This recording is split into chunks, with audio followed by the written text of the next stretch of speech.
Hey there, we are here with Andrea Melchiori and Ricky LaRue, and they have a book out that's called In the Cat's Eyes. And as I understand, Andrea, this is a book about a cat traveling across the country?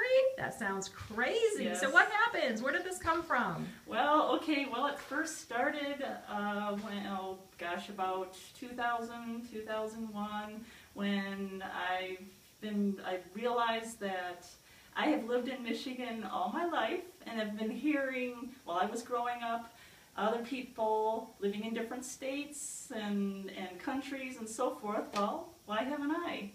So I sold my house, I sold a car, and moved in with my mom in 2003. And the next spring, in May, was when I packed everything up and started the big drive. Big drive from where to where? I started out in Ann Arbor, Michigan, and drove all the way to Los Angeles, California in about a week and a half. Oh my goodness, and you weren't the only one in the car, I right? was not. No. I took my cat, Cy. Here's an airbrushed picture of him on a sweater that I had done at a cat show. Yes. He's a Blue Point Siamese male. And he was about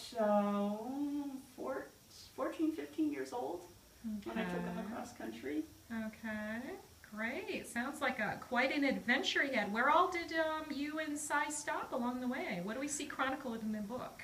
I started out in Ann Arbor, Michigan, and then I drove down to a city called Owensboro in Kentucky, and then I stayed there for a few days. And then from there, I drove all the way from Owensboro, Kentucky, straight across I-70 to my brother's in Colorado Springs, Colorado.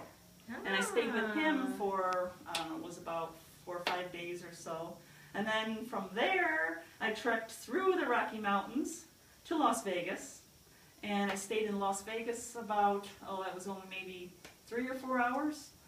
And then from there is when I hiked it down to, or crossed down to Los Angeles, California. Okay, and you chronicled all of this along the way. Yes, right? Yes, I did. Okay. Well, Ricky, this involved a number of illustrations of Cy, bringing Cy to life, and what particular challenges did you face in doing that? What was that like? Being that I haven't worked two-dimensionally in a while, it was interesting, and it was definitely a challenge to go back to my roots as an artist, to try to bring a two-dimensional piece of work to life as a cat, as her blue car traveling up Rocky Mountains and across the Colorado River. And so that was definitely a challenge for me again, switching from three-dimensional art to 2D.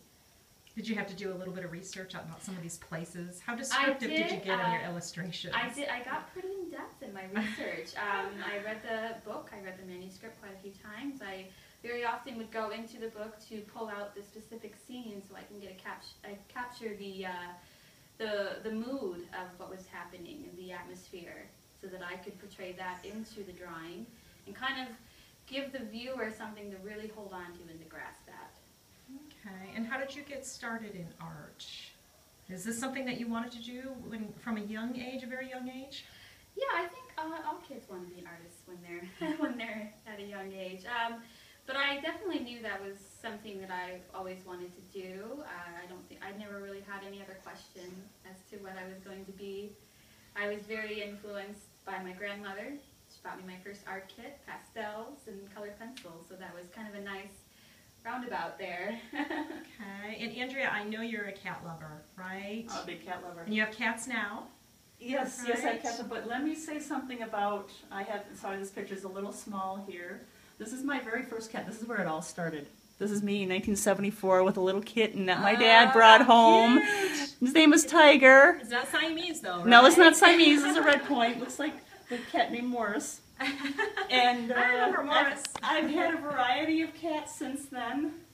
Cy I got in 1992 from a breeder with his sister Anne, and Anne passed away just slightly before the trip. Okay, just to be clear, that's Cy and Am. Yes, Cy and Anne, they're both they were brother sister back then. Okay. And Cy unfortunately is not with us anymore. He passed away in 2006. Okay, so this sounds like it's sort of a tribute to Cy also. It somewhat is. It somewhat is. Are you going to do more projects like this? Anything else like this lined up in the future for you, do you think? Well, I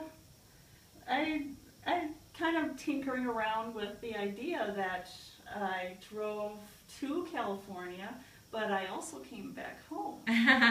So I don't know. We'll see what happens with the first book. Yeah, because I imagine the journey home would be maybe a little different approach, a little different. It was a little different. Yes, it was a little different. It was a lot quicker, and it was yes, it was different. And do you feel like there's a certain message of this book that you want? And this is geared toward younger readers, right? It is. It is. Too. Yeah, I have it as a juvenile nonfiction. Okay. But of course, adults can also read it. Yeah. And the age group that I was kind of gearing it to when I wrote the manuscript was somewhere like 5th or 6th graders, maybe 7th. Okay, and as in terms of a message, what do you want those 5th or 6th graders or even adults to take away from this book?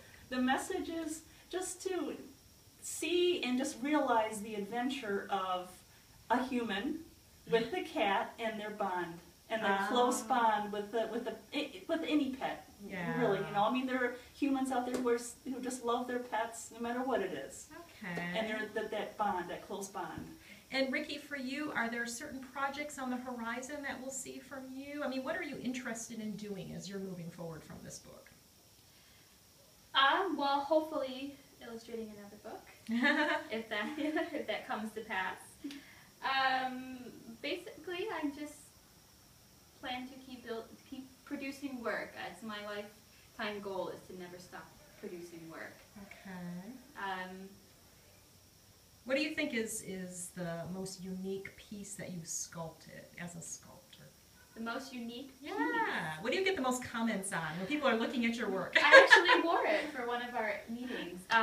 It's called Pillbox Necklace, and it's a brass and copper piece that I hand forged and built, and you wear it around your neck. Cool. And it was built to embody the idea of pillboxes. Okay. It's a ready-made object, and I translated that into an abstract work of art. Okay, so your art is diverse, and this book is really only part of what you do and you've done. So the book is In the Cat's Eyes, and we can find that on Amazon, correct? Amazon. And where else? Trafford.com and BarnesandNoble.com. Okay, we will look for that. Well, thank you, ladies, very much. Thank you so much. Okay.